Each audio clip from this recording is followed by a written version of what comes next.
अच्छा जी, आज की क्लास बहुत इंपॉर्टेंट है। और सबसे पहले तो जो लोग ऑनलाइन हैं उनको अस्सलाम वालेकुम। एंड देन इलस्ट्रेशन वन वापस हम कहाँ से आ गए। और तो सुनो भाई, फोन वोन ड्रॉप करके सुकून से मेरी बात सुनो। जिन लोगों ने अभी ये क्वेश्चन कॉपी नहीं किया हुआ, अब उन लोगों को मैं कह रहा हूँ कि एक पेज फ्रंट का छोड़िएगा। एक पेज छोड़ के अब जब आपकी ऑनलाइन क्लास ऑफ हो जाए तो आप इसकी रिकॉर्डिंग देख लीजिएगा। आपके ग्रुप में मैंने ये क्वेश्चन शेयर किया हुआ है, वहां आपने ये क्वेश्चन कॉपी करना है। सही है सर। मैं इलस्ट्रेशन वन से लेके इलस्ट्रेशन फोर फाइव तक जाऊंगा। मार्जिनल कॉस्टिंग में मैं पूरी मार्जिनल कॉस्टिंग इस इलस्ट्रेशन से कवर करूंगा। पहले जितना मैंने आपको धक्का देना था ना, इतनी चीज तो कम से कम आपको पता हो, वो मैं आपको बता चुका। फॉर एग्जाम्पल सुने, मार्जिनल कॉस्टिंग के बारे में मैं आपको ये बता चुका कि मार्जिनल कॉस्टिंग में वेरिएबल कॉस्ट और फिक्स कॉस्ट को अलग अलग रखा जाता है। और मैं आपको ये बता चुका कि वेरिएबल कॉस्ट का पर यूनिट होता है, लेकिन फिक्स कॉस्ट का पर यूनिट नहीं होता। फिक्स कॉस्ट किस में फिक्स होती है, टोटल में या पर यूनिट में? टोटल में। और वेरिएबल कॉस्ट फिक्स होती है पर यूनिट में, और वो चेंज होती है टोटल में। बड़ा अच्छा जवाब आ रहा है, मुझे जवाब भी मिल रहा है। मैं एक्सपेक्ट भी कर रहा था कि सब लोग मुझे ये जवाब देंगे। सही है ना खैर? ये आसान आसान सी बात, मैंने आपके लिए सब कुछ आसान आसान करने के लिए ना ये इलस्ट्रेशन निकाली है। तो लिखा SH limited manufactures golf ball sets. ठीक हो गया sir. Each set consist of 6 balls. पहला तो मैं, अच्छा ये क्लास क्या है? ये क्लास आपका कॉन्सेप्ट बिल्ड करने की क्लास है। लिसन दिस, और इसको भाई एंजॉय करें। मतलब आप इस क्लास से ये मत सीखे इस पे आपका एग्जाम ले लेगा कोई। इन बातों का कोई एग्जाम नहीं है। इससे आपके ना फंडामेंटल ग्राउंड कॉन्सेप्ट अच्छे होंगे। कभी आपने कोका बुरा का बॉल देखा है? हार्ड बॉल, क्रिकेट खेलते हैं जिससे, तो कोका बुरा का वाला बॉल होता है, वो देखा है वो सर? कभी एक बॉल नहीं होता वो एक सेट होता है जिसके अंदर 6 बॉल्स होती हैं। एक डब्बा होता है जिसके अंदर 6 बॉल्स रखी होती हैं। गोल्फ बॉल्स भी ऐसी बनती हैं। गोल्फ बॉल्स भी एक सेट होता है पूरा, 12 का, 24 का, 6 का होता है। वैसे यूजुअली 12 पे जाती नहीं है बात। इसी तरह कभी आपने टेनिस का केन देखा है? वो केन होता है जिसके अंदर टेनिस की बॉल्स होती हैं सारी, 3 4 6 बॉल्स होती हैं। यूजुअली 3 बॉल्स का एक केन होता है, तो वो एक केन होता है बेसिकली आपके पास। तो हमने क्या लिखा सर? हमने ये लिखा S H limited manufactures golf ball sets. और गोल्फ बॉल सेट्स के अंदर each set consist of 6 balls and they sell golf balls in international market. सुने सर, पहले तो ना कॉन्सेप्ट को ना यहां तक फिक्स करें। हम यूनिट किसको बोल रहे हैं? सबसे पहला बेस लाइन यही है हमारा। हम यूनिट जो है, हम यूनिट अली, हम फातिमा, यूनिट किस चीज को बोल रहे हैं? हम यूनिट बोल रहे हैं एक बॉक्स को, एक बॉल को नहीं। हमारे यहाँ पाकिस्तान में होता है उसमें से बॉल निकाल के बेच दी जाती है। हमारे यहाँ होता है ना ऐसा, आप उसको बोलते हैं यार क्रिकेट की बॉल चाहिए, वो आपको टिन को खोल के उसके अंदर से एक बॉल निकाल के आपको दे देगा। लेकिन sir when it comes to the whole unit, जैसे मैं एग्जांपल दूं आपको, एक अच्छी एग्जांपल दे रहा हूं, उसको याद भी रखिए और इंटरनेशनली जब भी जाएंगे तो आपको इसका एक आइडिया भी होगा। आप किसी से भी दुनिया में मेडिकल स्टोर पे जाके दवा मांगेंगे ना, वो आपको पत्ता काट के नहीं देगा, नहीं देगा, नहीं मिलती। बॉक्स मिलेगा पूरा। तो यूनिट एक बॉक्स है। अब उसमें अंदर कोई 12 दवाएं हैं, 12 किस्म की, 12 मेडिसिन हैं, तो वो आपका मसला। 4 हैं तो आपका मसला, मगर एक बॉक्स इज अ यूनिट। इसका मतलब है ये 6 बॉल्स 6 यूनिट नहीं है। ये 6 बॉल्स का यानी 6 बॉल्स का एक बॉक्स एक यूनिट है। आ गई मेरी बात समझ में? तो अब 6 बॉल्स को बनाने के लिए जितना मटेरियल चाहिए होता होगा, दोबारा अगर वो 6 बॉल्स या एक डब्बा प्रोड्यूस करूंगा बॉल्स का, तो मुझे उतना मटेरियल दोबारा चाहिए होगा। भाई कुछ कुछ बात समझ में? जहन में ना, तसव्वुर में एक बात को अच्छे से सोचिए। अगर आप किसी कस्टमर को एक स्कूप आइसक्रीम खिलाते हैं तो उसका मतलब है आप नेक्स्ट प्रोडक्ट के अंदर एक स्कूप आइसक्रीम एक्सपेक्ट कर रहे हैं। और ये बात समझ में? एक जो आपका आइसक्रीम का स्कूप है, जो आपके पास एक पूरा बाउल है, उसके अंदर जो आपने स्कूप इंसर्ट किया, अगर वही स्कूप आप सेल करते हैं, डबल स्कूप पे डबल हो जाती है प्राइस, या थोड़ी सी कम होती है डबल की। ये बात याद रखनी है शुरू में। ये बात पहले मैंने आपको लेकर समझाई, फिर सुने। अब वो 6 बॉल्स का सेट तो हो गया साइड में। बिकता भी कहाँ है? इंटरनेशनल मार्केट में। शुरू में याद रखना, अंडरलाइन कर लेते हैं, बल्कि जिन लोगों ने कॉपी किया है। सर आप इसको ले जाएंगे किसके अंदर? आप इसको इंटरनेशनल मार्केट में ले जाएं। फिर सर आगे लिखा है the following is available for the year ended 31 जनवरी 2015। 2015 के अंदर सर जो है ना, वो 31 जनवरी 2015 में ये इंफॉर्मेशन जो है वो अवेलेबल है। आगे लिखा हुआ during the year 60,000 sets of golf balls were produced. 60,000 golf balls जो है वो प्रोड्यूस की गई। 60,000 गोल्फ बॉल्स। जवाब दें, 60,000 गोल्फ बॉल्स या 60,000 set of golf balls? Set तो इसका मतलब है sir multiply by 16,60,000 balls produce किया आपने। लेकिन यूनिट के हिसाब से बात करूं तो 60,000 यूनिट्स प्रोड्यूस किया आपने। अब सुने, मटीरियल कॉस्ट इज $4 पर सेट। मटीरियल कॉस्ट $4 पर बॉल या पर सेट? पर सेट। तो उसका मतलब एक डब्बा बनाने की कॉस्ट की बात हो रही है। बिल्कुल सही है, यूनिट पे चल रहा है। अगर ये कहता पर बॉल तो मैं मल्टीप्लाई बाय 6 करता पर यूनिट के लिए। आ रही है बात समझ में? अगर वो ये कहता कि एक बॉल को बनाने की कॉस्ट आपके पास $4 है तो 6 बॉल्स के लिए आपको मल्टीप्लाई बाय 6 करना पड़ता, अभी नहीं करना है ऐसा। फिर से लिखा हुआ आपके लिए, the material supplier allowed a cash discount of 5%। Material के जो सप्लायर हैं, जो भी हमें बॉल्स बनाने के लिए मटेरियल देते हैं, उन्होंने हमें कहा है 5% डिस्काउंट ले लो हमसे, मगर कब? अब मैंने रेड से इसको मार्क किया, मैंने कहा if S H paid early, अगर एस एच जल्दी पे कर दे तो। आ रही है बात समझ में? फिर आगे, only 25% of the materials were paid for taking advantage of this discount. सिर्फ 25% मटेरियल जो है ना उसको ये एडवांटेज मिला है, बाकी लोगों को ये एडवांटेज नहीं मिला। फिर से सर यहाँ पे देख लें, material cost is $4 golf balls, material supplies allowed a cash discount of 5%। If SH limited paid early, only 25% of the materials were paid for taking the advantage of this discount. 25% सिर्फ material को ये advantage मिला, बाकी को नहीं मिला। इसका मतलब है 75 को आपने फुल पेमेंट की, लेकिन 25% मटेरियल को आपने जो है ना वो ये अवॉर्ड किया। फिर लिखा है labour is paid at the rate of $8 per hour. Labour जो है वो $8 पर आवर जो है ना वो पेड होती है। फिर सर आगे लिखा मैंने इसके बाद मैंने लिखा unfortunately orders could not be completed in time. Normal working hours में सर ये कंप्लीट नहीं हुआ। The directors agreed to an overtime to workers and overtime rate was $14।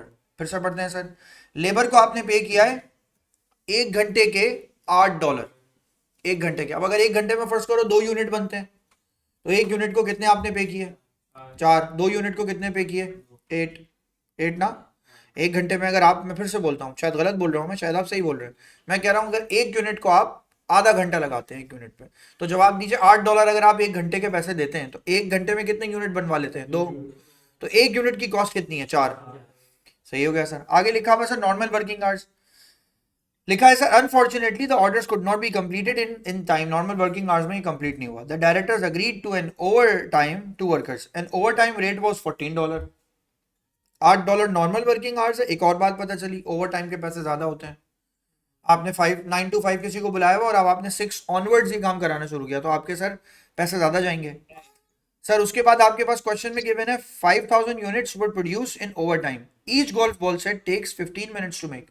15 minute लगते हैं सर आपको एक यूनिट बनाने में। अगर एक यूनिट को बनाने में आपको 15 मिनट लगते हैं तो 2 यूनिट को बनाने में कितनी देर लगती है? आधा घंटा। 3 यूनिट्स को बनाने में 45 मिनट्स और 4 यूनिट्स को बनाने में तो 60 मिनट्स में आप कितने यूनिट्स बनाते हैं? 4। मैं आपको उसकी भी कैलकुलेशन अभी सिखाता हूं कैसे निकलती है। फिर से देखिए सर, जब आपने ओवर टाइम लिया है तो ओवर टाइम में आपने 5000 यूनिट्स बनाए। 60,000 में से 5000 यूनिट्स किस में बने हैं? ओवर टाइम में। तो नॉर्मल टाइम में कितने बने? 55,000, क्योंकि 60,000 बनाने थे आपको।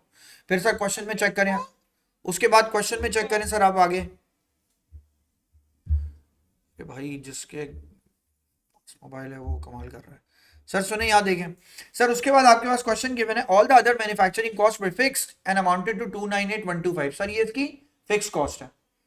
आगे लिखा assume that the golf ball sets has been sold for $18 and 60,000 units were made and sold। 60,000 units आपने क्या किए हैं सर? बनाए हैं और बेचे हैं।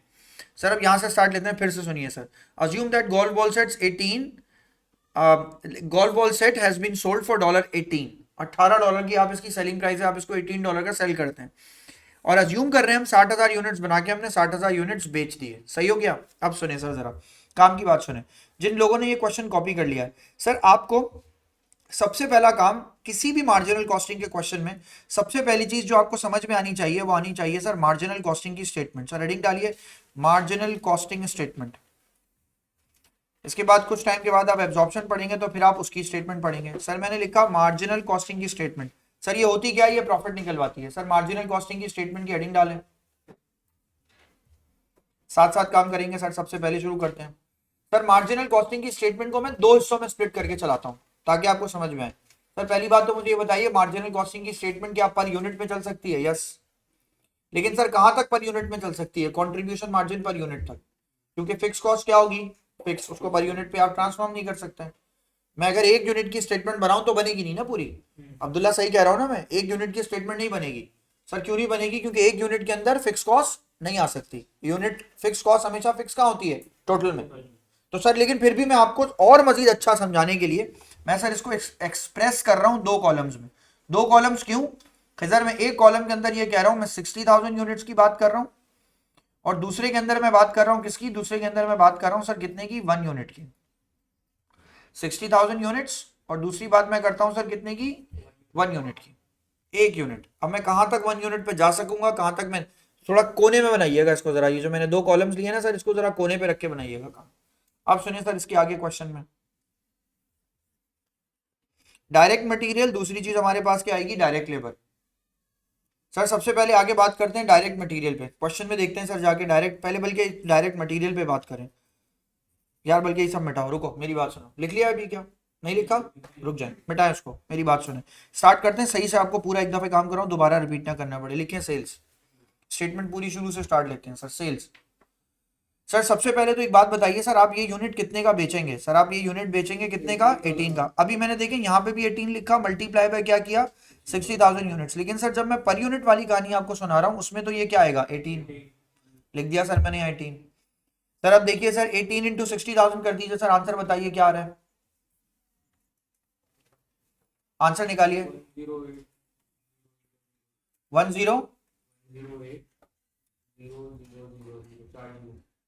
10080000, सर यहाँ आ गया मैं, डन।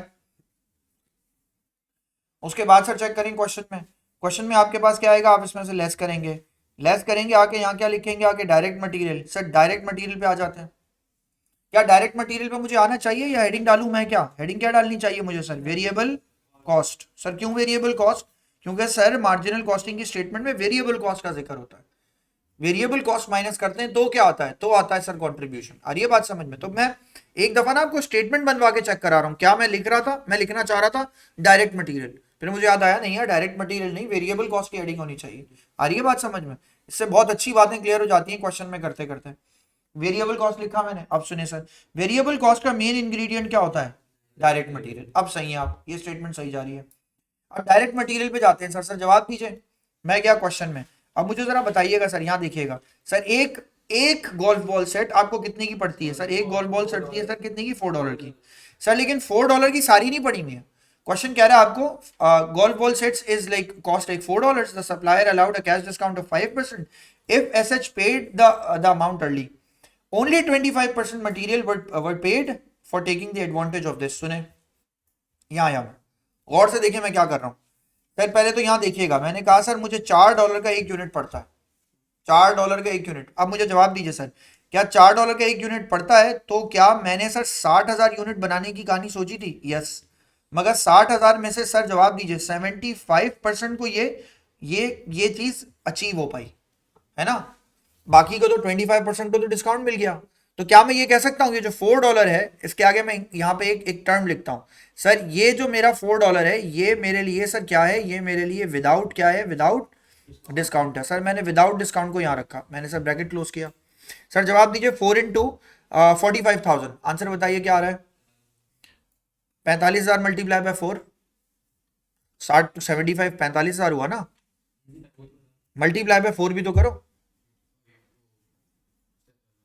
और करो तो 1,80,000। सर आपका आंसर आ गया सर यहाँ पे कितना, यहाँ पे आंसर आ गया सर आपके पास 1,80,000।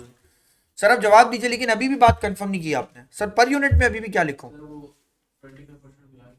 25 तो अलग से आएगा ना। ये जो 45,000 यूनिट्स हैं, वेरी गुड सर, इसकी कॉस्ट कितनी आएगी सर आपके पास 4 है ना, ये लिखना चाहिए मुझे, मैंने यहाँ ये लिखा।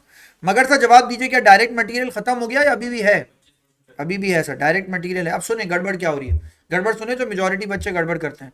अगर मैंने यहाँ 4 लिख दिया ना, तो देखिएगा इससे गलती क्या होती है, अगर मैंने यहाँ 4 लिख दिया, ये कहीं मुझसे कुछ गलती करवाएगा, मैं आपको बता रहा हूँ क्यों करवाएगा।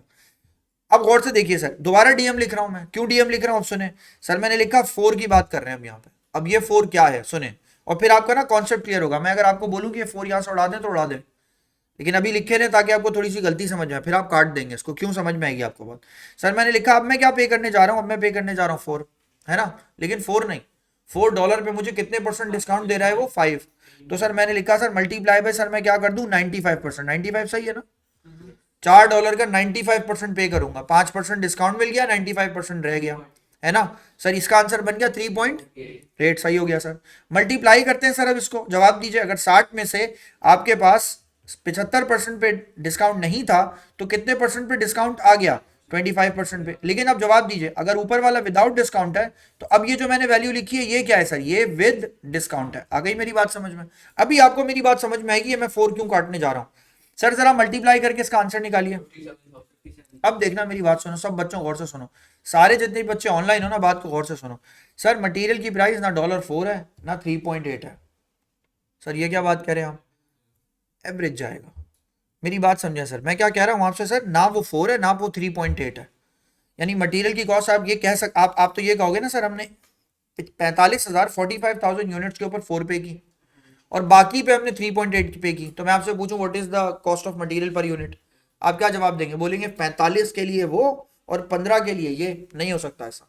आ रही है बात समझ में? आपको करना क्या पड़ेगा, सुने मैं आपको बताता हूं, आप ये करेंगे और आपका आंसर सही आएगा। आप इन दोनों को क्या करेंगे, 1,80,000 और 57,000 को आपस में क्या करेंगे, प्लस प्लस करें। सही है, डिवाइडेड बाय 60,000। अब आंसर निकालिए।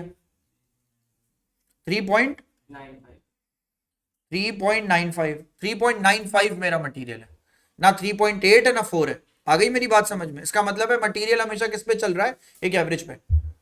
ये वेरिएबल कॉस्ट आपने निकाल ली, तो आपको वेरिएबल कॉस्ट पड़ेगी कितने की, 3.95 की। आ गई बात समझ में? ये डन। हाँ ये कहां से लाए हो बॉस? मेरे ख्याल से यही है। एवरेज निकाला मैंने कहा 180 प्लस 57, इन दोनों को मैंने डिवाइडेड बाय 60,000 किया, तो ये एवरेज आ गया। एवरेज निकालना है, अलग अलग नहीं, विदाउट डिस्काउंट विद डिस्काउंट वाले अलग अलग नहीं करने आपको, आपने ऐसे रखे। सही है सर? अब सुने, अब इसी के बाद आपके पास क्या आएगा, इसी के बाद आपके पास आएगा लेबर। लेबर भी सर दो हिस्सों में डिवाइडेड है। सर दो में कैसे डिवाइडेड है, एक आपके पास क्या है सर, एक एक नॉर्मल वर्किंग आवर्स वाला, मैंने कहा एक नॉर्मल वाला, और एक कौन सा वाला, एक आपके पास ओवर टाइम वाला। अच्छा मैं फिर बोल रहा हूँ, इस क्लास को ना आप पेपर के हिसाब से मत सोचें, अभी अभी आप इसकी वर्किंग को ना एंजॉय करें। देखें ये क्या कह रहा हूँ मैं आपसे। अब सर मैं आपको एक अजीब यूनिक सी एक ना मैथ्स की कैलकुलेशन सिखाने जा रहा हूँ, रुक जाइएगा 2 मिनट। ये वर्किंग या तो अपने इस पेज के टॉप पे कर लीजिएगा, या पिछले पेज पे आपके पास नीचे कहीं स्पेस गिवन हो तो कर लीजिएगा। सुनिए मैं जा रहा हूँ सर, 3 पार्ट के ऊपर लिखा है, labour is paid at the rate $8 per hour. Unfortunately, orders could not be completed in time. The directors agreed to an overtime to workers. An overtime rate was $14 per hour. 5,000 units आपने produce किए। Each golf ball set takes 15 minutes. Very important time ये sir, बहुत ही important चीज है। 15 minute बहुत important है। ये 15 minute लगाते हैं आप एक एक गोल्फ बॉल की ना, गोल्फ बॉल प्रोड्यूस करने के लिए, गोल्फ बॉल सेट प्रोड्यूस करने के लिए। अब सुनिए सर, एक मैं आपको वर्किंग सिखाता हूँ, उस वर्किंग को ना जरा मेरे साथ साथ देखिए, क्या वो वर्किंग आपको क्लैरिटी से समझ में आ रही है? सर सुने सर, अगर मैं आपसे कहता हूं, गौर से सुनिएगा और लिखिएगा जरूर, ये क्या चीज है मैं आपको सिखा रहा हूं। सर अगर आप एक गोल्फ बॉल सेट 15 मिनट्स में बनाते हैं, तो 1 घंटे में कितने मिनट्स होते हैं? 60। आ गए? सर मैंने कहा एक यूनिट को बनने में 15 मिनट लगते हैं, तो 1 घंटे में कितने मिनट है? 60। ये क्रॉस मल्टीप्लाई करके लाया हूं मैं सर, इसको जरा मैंने डिवाइड किया, आंसर बताएं क्या आ रहा है आपके पास, 1/4। इसका मतलब क्या है? इसका मतलब है 1 घंटे में आप 4 यूनिट्स प्रोड्यूस करते हैं। इसका मतलब ये, in an hour we produce like 4 units. इसका बेसिक मतलब अगर अब मैं आपसे कहूं 30 मिनट लगते हैं अगर आपको सर, तो 30 मिनट का मतलब ये 30 अपॉन कितना, 60। तो जवाब दीजिए सर, इसका आंसर आता है 1/2। 1/2 का मतलब है 1 घंटे में 2 यूनिट्स बनते। ये बात बड़ी इंपॉर्टेंट है यहां पर समझने वाली। सर अगर 10 मिनट लगते हैं आपको, तो 10 मिनट को मैंने यहाँ पे 60 से डिवाइड किया। सर यहाँ क्या लिखा आ गया मिनट। सर जवाब दीजिए कितने यूनिट्स बनाएंगे 1 घंटे में? 10 यूनिट्स। लेकिन अगर मैं आपसे बोलूं सर 6, वेरी गुड सर, शुक्र है याद है सबको, 6। सर जवाब दीजिए अगर मैं आपसे कहूं सर 4 आवर्स लगेंगे, तो 1 घंटे में कितने यूनिट्स बनेंगे? अब 1 घंटे में 1 यूनिट नहीं बनेगा, बल्कि 0.25 यूनिट कंप्लीट होगा 1 घंटे में। 100% यूनिट कितनी देर में कंप्लीट होगा? 4 आवर्स में। 1 घंटे में सिर्फ एक यूनिट का 25% कंप्लीट कर पाएंगे आप। मेरी बात समझ में आई?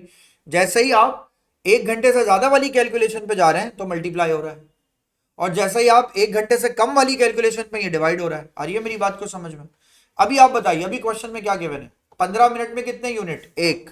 15 मिनट में 1 यूनिट, तो अब सर लिखा है सबने ये? सर अगर आपने 15 मिनट में 1 यूनिट की बात कर लिखा है, लिख लो लिख लो, ये बहुत इंपॉर्टेंट है। यहां आप क्या करेंगे, यहां आप क्या करेंगे, इसी तरह आप यहां क्या करेंगे, इंपॉर्टेंट है बहुत।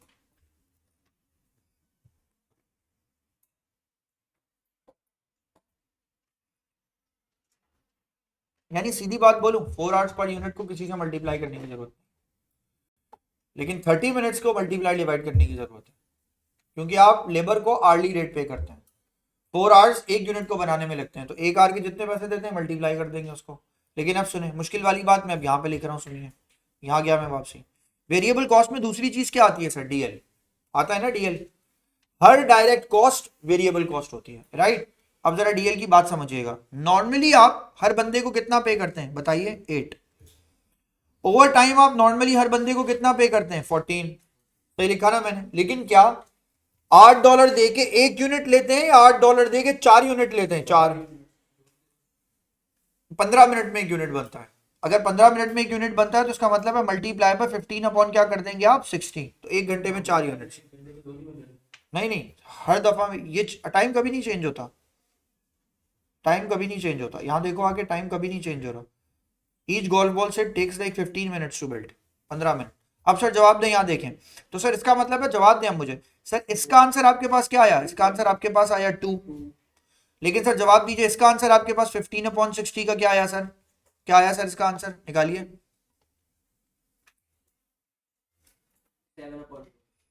3.5। अब लेकिन मेरा मसला समझे, ना मैं 2 लिख सकता हूं ना मैं 3.5 लिख सकता हूं पर यूनिट। मैं उसका क्या लूंगा? एवरेज। मैं नहीं ले सकता वो आंसर। तो सर पहले मुझे क्या करना पड़ेगा? सुने, मुझे इसको, ये मेरा 2 आया है, इसको मुझे मल्टीप्लाई करना पड़ेगा किसी नंबर ऑफ यूनिट्स के साथ। कितने यूनिट्स बनाए मैंने ऐसे? सर कहाँ लिखा हुआ है सर? हाँ, 5000 ओवर टाइम में बनाए हैं और 55,000 नॉर्मल बनाए। तो सर 2 को मल्टीप्लाई करूंगा किससे? 55,000 से, और 5000 को मल्टीप्लाई करूंगा 3.5 से। सर आंसर निकालें।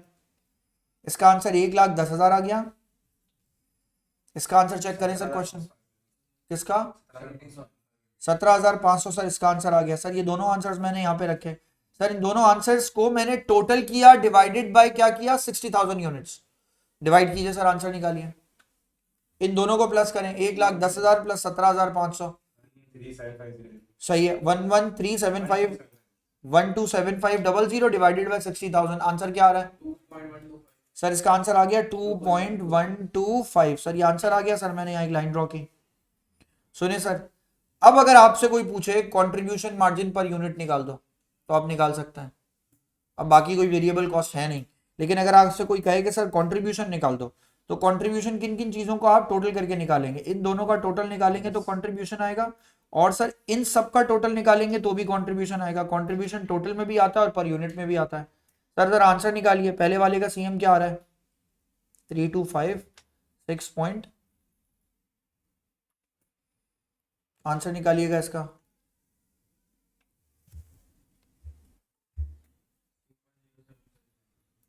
$6.075। और दूसरी तरफ का टोटल निकालिए। कितना? 3,364,5 डबल। अब एक काम की बात सुनो भाई सब लोग, here is the key point. की पॉइंट समझेंगे तो आपको ना क्वेश्चन आगे चलेगा। क्या आपने अब तक मुझे ये बात बताइए? सुने, ये मैंने गलती से ये सीएम यहाँ पे डायरेक्ट टाइप कर दिया। सीएम आएगा सर कहाँ? सीएम आएगा अगली लाइन में। ये तो वेरिएबल कॉस्ट है ना आपकी, ये वेरिएबल कॉस्ट है। सुने सर, काम की बात मैं आपको बताऊं सर, 3,64,500 है ना?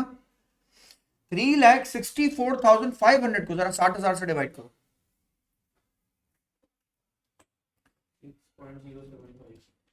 यही आंसर आ रहा है सर, 6.075। सर ये उसकी एक्यूरेसी है। आ रही है बात समझ में? वेरिएबल कॉस्ट पर यूनिट निकाल लिया मैंने, लेकिन वेरिएबल कॉस्ट पर यूनिट कैसे आया? मटेरियल का पर यूनिट तो निकाला, लेकिन अगर मटेरियल 2 हिस्सों में डिवाइडेड था तो उसका एवरेज कर दिया। फिर मैंने लेबर निकाला, लेबर का भी क्या कर दिया? एवरेज कर। मैं मुश्किल बात बोल रहा हूं, लेकिन इससे आपकी फाउंडेशन बहुत अच्छी बन जाएगी। इसका मतलब है ओवर टाइम का रेट अलग होता है, उसकी कॉस्ट अलग होती है, मगर जब हम उसे वेरिएबल कॉस्ट में एज होल देखते हैं तो एवरेज निकालते हैं उसका। आ रही है बात समझ में? फिर सर अब यहां देखें सर, अगर आपने वेरिएबल कॉस्ट निकाली, अब मैं आपसे एक सवाल पूछूं सर, अगर मैं 10,80,000 में से ये वैल्यू माइनस कर दूं तो जवाब दें मुझे क्या मिलेगा? कंट्रीब्यूशन। सर जरा माइनस करके देखिए क्या आंसर आ रहा है। 1,080,000 माइनस 364,500। आंसर बताइएगा। 7,155,000। अब इसी तरह सर 18 में से 6.705 माइनस कीजिए। सीएम अब निकालिए क्या आ रहा है?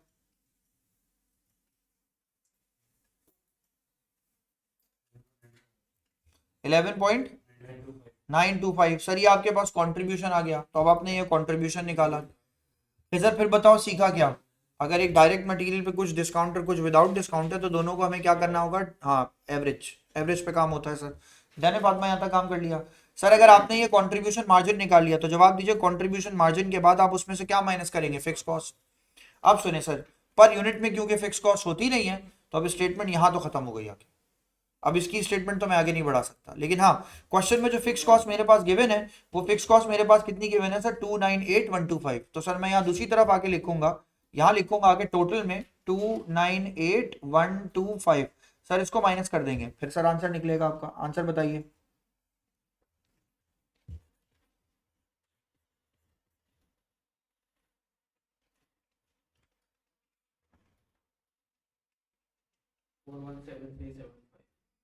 Four one seven three 75। Sir ये इसका आंसर आ गया, ये आ गया आपके पास प्रॉफिट।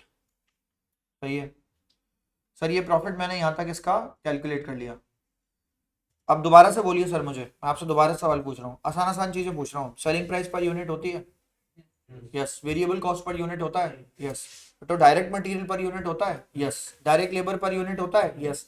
मगर डायरेक्ट लेबर डायरेक्ट मटेरियल क्या होता है सर? पर यूनिट में क्या होता है सर? एवरेज। टोटल तो टोटल है, टोटल तो निकल आएगा उस एवरेज से। कंट्रीब्यूशन मार्जिन पर यूनिट होता है? Yes. Fix cost per unit होता है? नो, मैंने वो यहां से हटा दिया। फिक्स कॉस्ट पर यूनिट नाम की कोई चीज नहीं है। तो सर अगर मैं आपसे बोलूंगा सर आपको पर यूनिट की स्टेटमेंट बनानी होती, फर्स्ट करो और देखो मैं क्या आपको एक कॉन्सेप्ट दे रहा हूं सर। मैं आपको एक बात बोल रहा हूं सर, मैं कह रहा हूं अगर आपको पर यूनिट की स्टेटमेंट बनानी होती तो आप कहां रुक जाते? कंट्रीब्यूशन मार्जिन पर यूनिट पे रुक जाते, उसके आगे जा ही नहीं सकते थे। टोटल की स्टेटमेंट पे आप प्रॉफिट निकाल सकते हैं। तो अगर क्वेश्चन कहते हैं मार्जिनल कॉस्टिंग की स्टेटमेंट बनाओ, प्रॉफिट स्टेटमेंट, तो टोटल में बनाऊं या पर यूनिट में मेंशन हो? कि अगर मार्जिनल कॉस्टिंग के प्रॉफिट स्टेटमेंट को बना के दीजिए तो किस में बनाएंगे? टोटल में या पर यूनिट में? टोटल में, क्योंकि प्रॉफिट तो फिक्स कॉस्ट माइनस करके निकलेगा। तो आप टोटल में जाएंगे। फिर आपको छोटी छोटी सी बातें ना पिकअप करनी है ताकि आप ये सही कर सकें। अच्छा, अब यहां तक काम हो गया। अब जरा ना मैं आपको जरा 20 मिनट का ना क्विक रिवीजन दूंगी जो आपने पढ़ा हुआ है पीछे। सर ये क्या कराया आपने? मैंने आपको दोबारा से मार्जिनल कॉस्टिंग पढ़ानी शुरू की, बस आप ये समझ लो। अब आपको इन सब चीजों की फेमिलियरिटी है ना, आपको पता है कि ये क्या है, तो अब आसानी है। अब सुनिए सर, नंबर 1 पहला काम, सुनते जाइएगा और लिटरली बता रहा हूं, हम हमेशा कॉस्टिंग पढ़ते हुए यार चीजों को ना कैलकुलेट करते हुए एक सुकून में होते थे कि यार हमने कुछ चीज सीखी। आए सर, सबसे पहले मैं आपको कह रहा हूं सर रिक्वायरमेंट नंबर 1 लिखें सर, रिक्वायर्ड 1 या रिक्वायर्ड ए। सबसे पहले मुझे क्या निकाल के दीजिए क्वेश्चन से मुझे निकाल के दीजिए सर आप ब्रेक इवन इन यूनिट्स। देखते हैं आप मेरी कितनी हेल्प कर पाते हैं। सबसे पहले मुझे क्या चाहिए? Break even in units. Calculator सब लोग अपने पास रखना। Sir break even in units का फॉर्मूला क्या होता है? सर मैंने लिखा, हाँ बिल्कुल, ब्रेक इवन इन क्वांटिटी की बात हो रही है sir. Fix cost divided by क्या कर देते हैं sir? Contribution margin per unit. Very good sir. Sir fix cost हमारे पास गिवन है 29, बोले क्या है?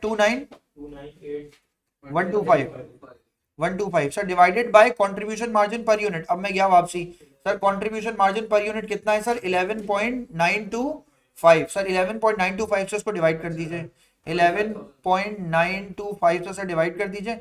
आंसर आपके पास कितना आ रहा है? आंसर आपके पास आ रहा है 25,000। तो 25,000 यूनिट्स आपका क्या निकला? Break even. अब जल्दी जल्दी क्विकली आप इसको जरा समझ सकते हैं। फिर सर बी पार्ट लिख दूं मैं यहाँ पे जल्दी से। सर बी पार्ट कह रहा है आप ब्रेक इवन इन अमाउंट निकालिए, in dollars. Sir break even in amount निकाल देते हैं फिर बात करते हैं सर। मैंने यहां लिखा sir break even in dollars equals to, क्या करूं? There are two formulas for it. या तो मैं फिक्स कॉस्ट को कंट्रीब्यूशन मार्जिन परसेंटेज से क्या कर दूं? डिवाइड, या तो मैं क्या कर दूं?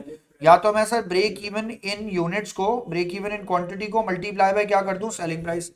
Selling price per unit. दो फॉर्मूले हो गए sir. Break even in quantity कितना आया सर मेरे पास? 25,000 यूनिट्स।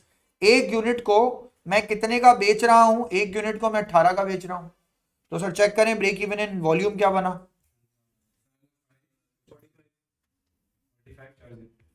45 4,50,000 पे। सही है, 4,50,000 पे आपका ब्रेक इवन हो जाएगा। पहली वाली चीज क्या है सर? दोबारा एक्सप्लेन करें।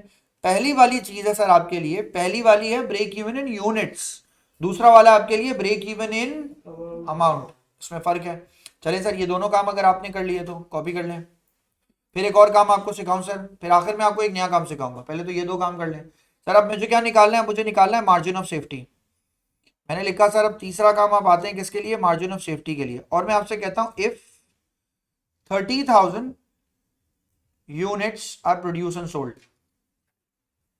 if 30,000 units produced and sold, अब जवाब दीजिए सर, मार्जिन ऑफ सेफ्टी अगर 30,000 यूनिट्स आपने बनाया बेचो, ब्रेक इवन कितने पर है? तो सर इसका मतलब है सर मैं यहां लिखूं margin of safety in units equals to, सबसे पहले क्या लिखूंगा, सोल्ड यूनिट्स, माइनस करूंगा सर मैं उसके अंदर से break even in units. Sir आगे सोल्ड यूनिट्स कितने के हैं, 30,000। सर जवाब दीजिए ब्रेक इवन इन यूनिट्स कितने के हैं, 25,000। तो आप जवाब दीजिए सर मार्जिन ऑफ सेफ्टी आपके लिए क्या बन गया, 5,000 units.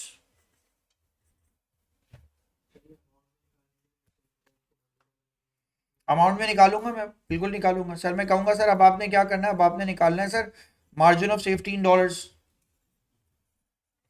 Margin of safety in dollars निकालना है। सर जवाब दीजिए उसका फॉर्मूला क्या होगा, उसका फॉर्मूला होगा सर मार्जिन ऑफ सेफ्टी इन क्या लिखेंगे, इन यूनिट्स, मल्टीप्लाई आप उसको किससे कर देंगे, सेलिंग प्राइस पर यूनिट से।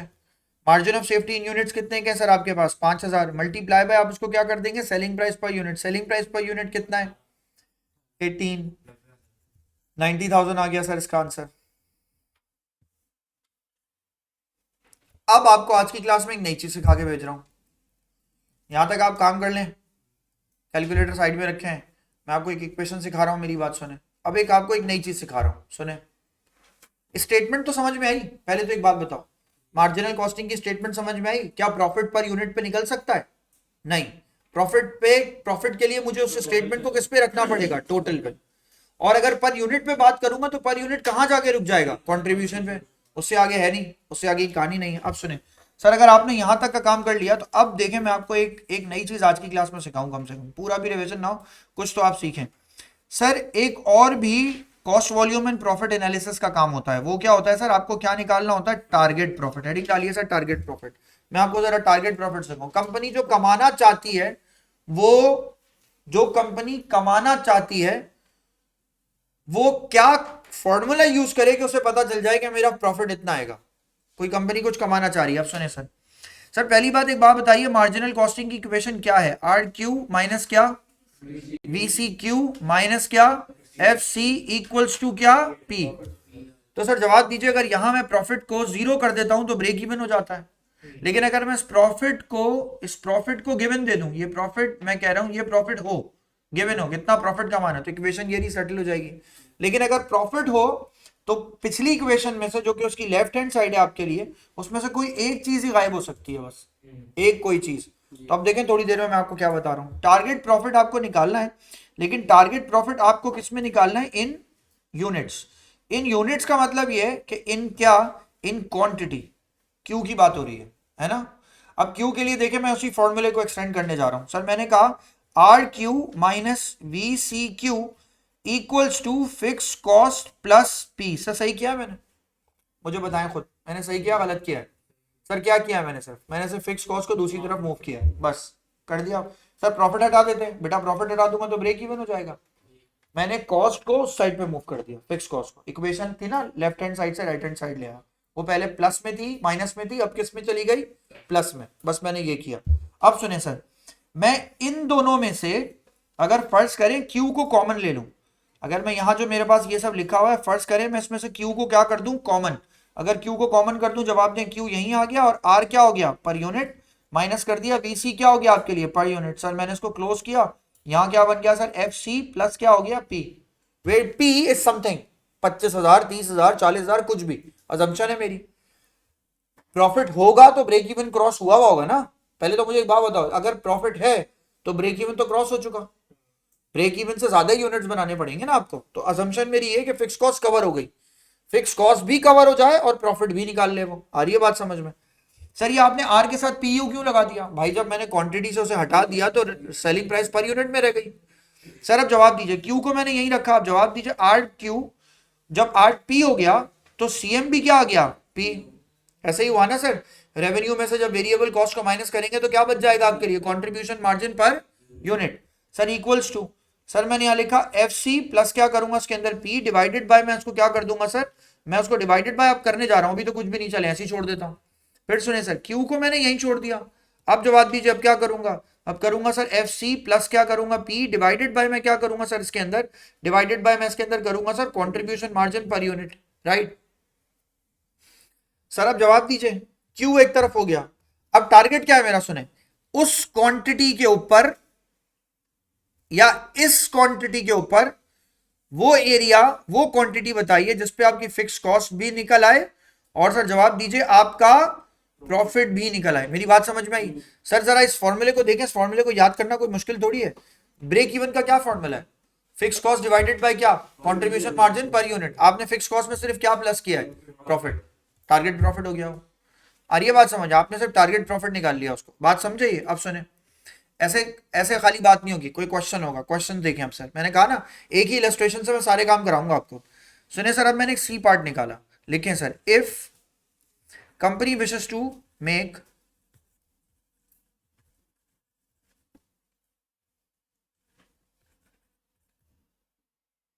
if company wishes to make the profit of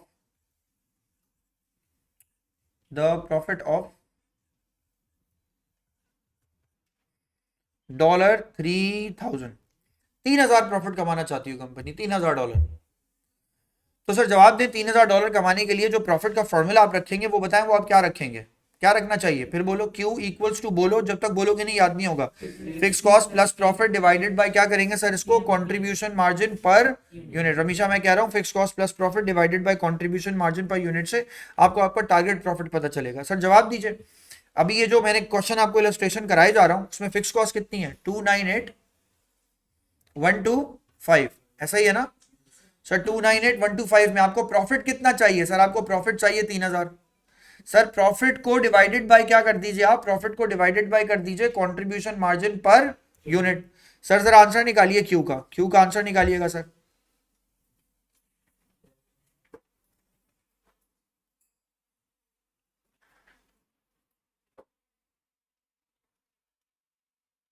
contribution margin per unit भी मुझे बता देना, 11.925।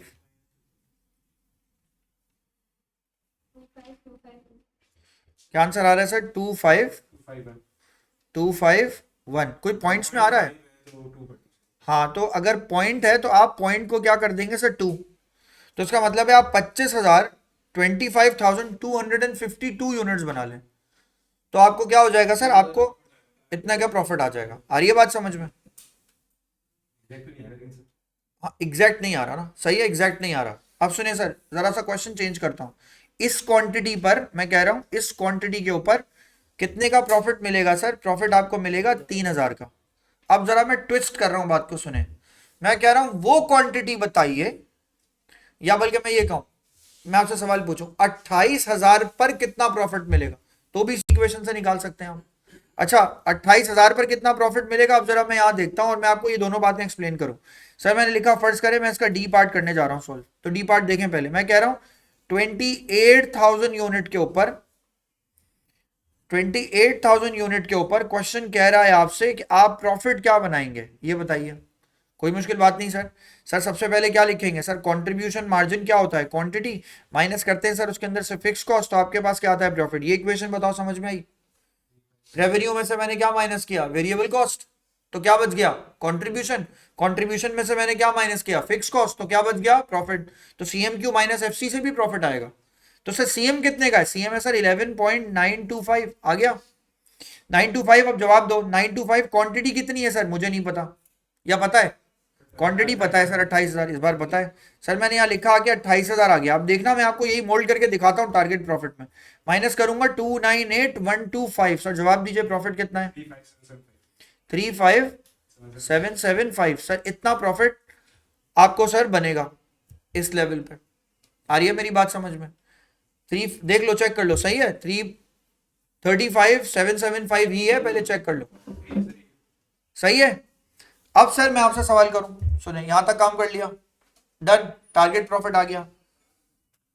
अब देखें सर, अगर आपको, मैं इसका ई पार्ट बता रहा हूं, लास्ट पार्ट सर, अगर आपको लास्ट क्या निकाला है आपने, टारगेट प्रॉफिट इन यूनिट्स, अब आप क्या निकाल रहे हैं, टारगेट प्रॉफिट इन रेवेन्यू। अगर आपको रेवेन्यू में निकालना हो in amount, same sir, same काम करें, वो क्या sir, target profit in revenue अगर आपको चाहिए हो तो आप क्या करें सर, फिक्स कॉस्ट प्लस उसमें क्या करें, प्रॉफिट।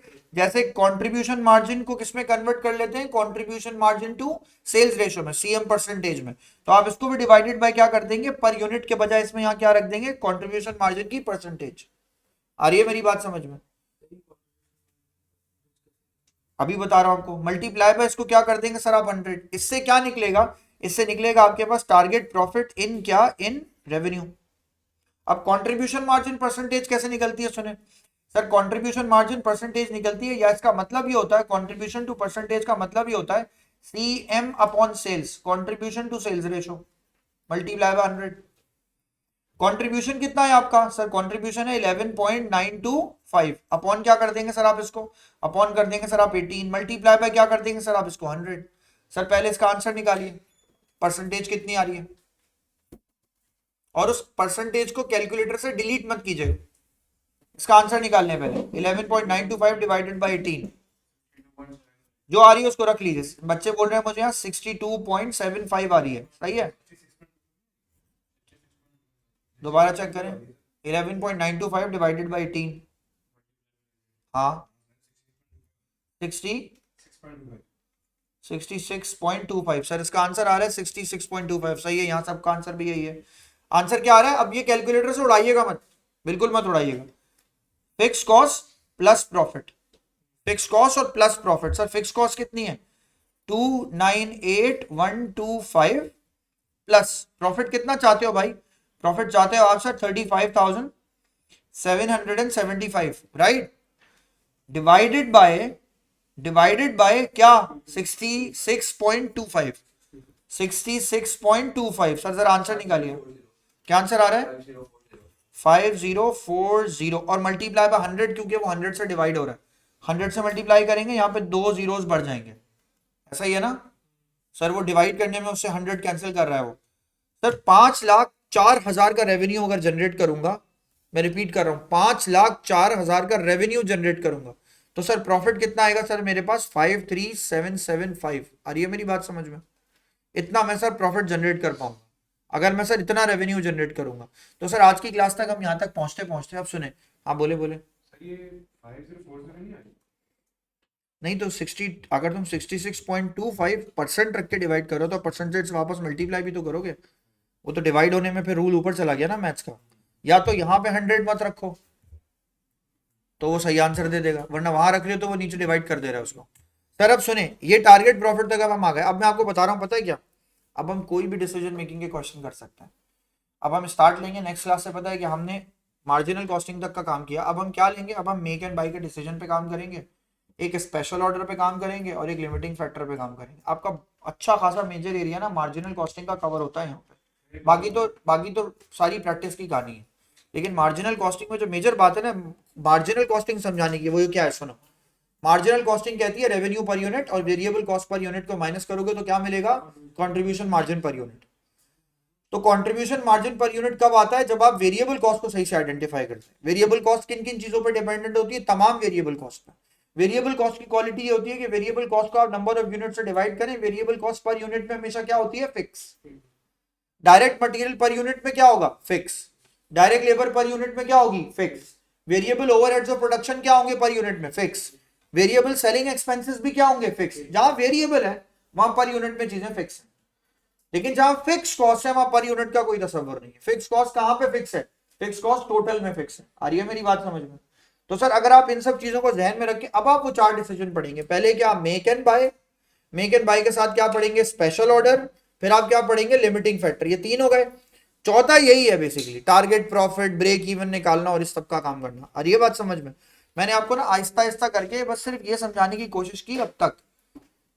एस्पेक्ट ऑफ कॉस्टिंग बहुत सारे हैं और आई होप आपको कोई मुश्किल भी नहीं हो रही है इसमें। कोई मुश्किल है इसके अंदर?